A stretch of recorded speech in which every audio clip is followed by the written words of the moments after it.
എല്ലാ നാവും പാടി വാഴ്ത്തും ആരാധ്യനാം യേശുവേ. എല്ലാ നാവും പാടി വാഴ്ത്തും ആരാധ്യനാം യേശുവേ. സ്തോത്രയാഗം അർപ്പിച്ചെന്നും അങ്ങേ വാഴ്ത്തി സ്തുതിച്ചിരുന്നേ. സ്തോത്രയാഗം അർപ്പിച്ചെന്നും അങ്ങേ വാഴ്ത്തി സ്തുതിച്ചിരുന്നേ. ദൈവവചന ചിന്തകൾ കേൾക്കുന്ന എല്ലാ മാന്യശ്രോതാക്കൾക്കും ക്രിസ്തീയ വന്ദനം.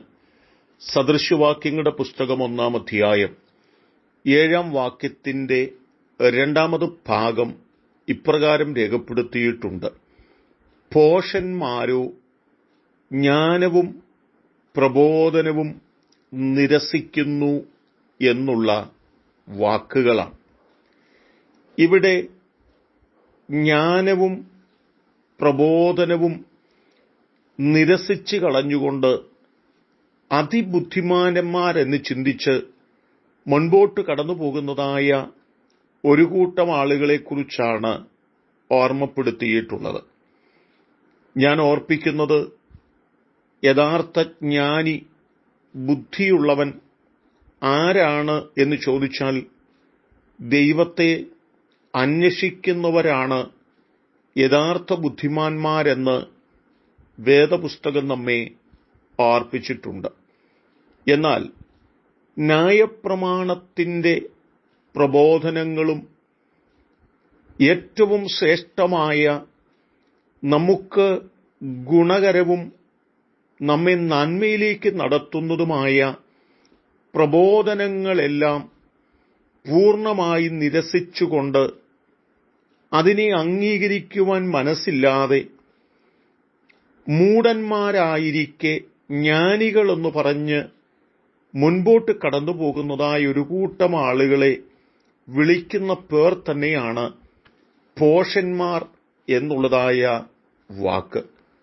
ശമൂവേൽ എഴുതിയ 1-ാം പുസ്തകം 25-ാം അധ്യായത്തിലേക്ക് നാം കടന്നു വരുമ്പോൾ ദാവീദിന്റെ ജീവിതത്തിലെ പ്രതിസന്ധിയുടെ നടുവിൽ നാബാലിന്റെ വീട്ടിലേക്ക് ഒരു സഹായത്തിനു വേണ്ടി കടന്നു ചെല്ലുകയും നാബാലിനോട് ഒരു സഹായം അഭ്യർത്ഥിക്കുമ്പോൾ ചില കാര്യങ്ങൾ കൃത്യമായ തലത്തിൽ അവനെ ഓർമ്മപ്പെടുത്തുകയും ചെയ്യുന്നു. എങ്കിലും 7-ാമത്തെ വാക്യത്തിൽ വരുമ്പോൾ അബീഗേൽ ദാവീദിന്റെ ഭൃത്യന്മാരെ അപമാനിക്കുന്നതായിട്ടാണ് കാണുവാൻ കഴിയുന്നത്.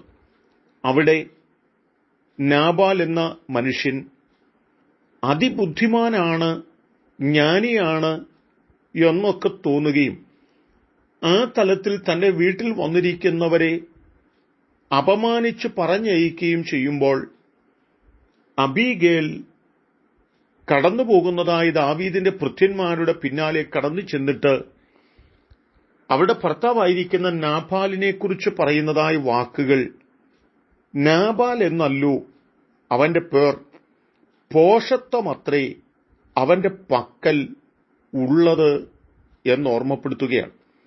ഇവിടെ നാബാലിന്റെ ചിന്ത താനാണ് ഏറ്റവും ജ്ഞാനി, താനാണ് ഏറ്റവും ബുദ്ധിമാൻ എന്നാണ്.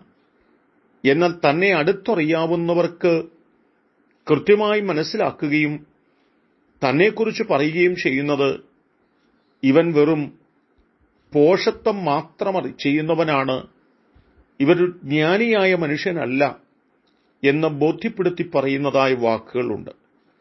ഈ വചനങ്ങളൊക്കെ നമ്മെ ഓർപ്പിക്കുന്നത് ദൈവത്തെ അന്വേഷിക്കാതെ കണ്ട് ജീവിതത്തിനകത്ത് മുൻപോട്ട് കടന്നുപോയി പോഷന്മാരായി തിരികെയല്ല, ദൈവത്തെ അന്വേഷിച്ച് ദൈവിക പ്രബോധനങ്ങളെ നിരസിച്ചു കളയാതെ അതിനെ അനുസരിച്ചും അംഗീകരിച്ചും പ്രമാണിച്ചും ബുദ്ധിമാന്മാരുടെ പട്ടികയ്ക്കകത്ത് നാമും എത്തിപ്പെടേണ്ടതിനായി ഓരോ ദിവസങ്ങളും നമുക്ക് ദിവ്യമായ ദൈവിക പ്രബോധനങ്ങളുടെ മുൻപിൽ നമ്മെ സമർപ്പിക്കുന്നവരും ആ നിലകളിൽ ജീവിതം മുൻപോട്ട് കഴിക്കുന്നവരുമായി തീരേണ്ടതിന് നമ്മെ സമർപ്പിക്കാം.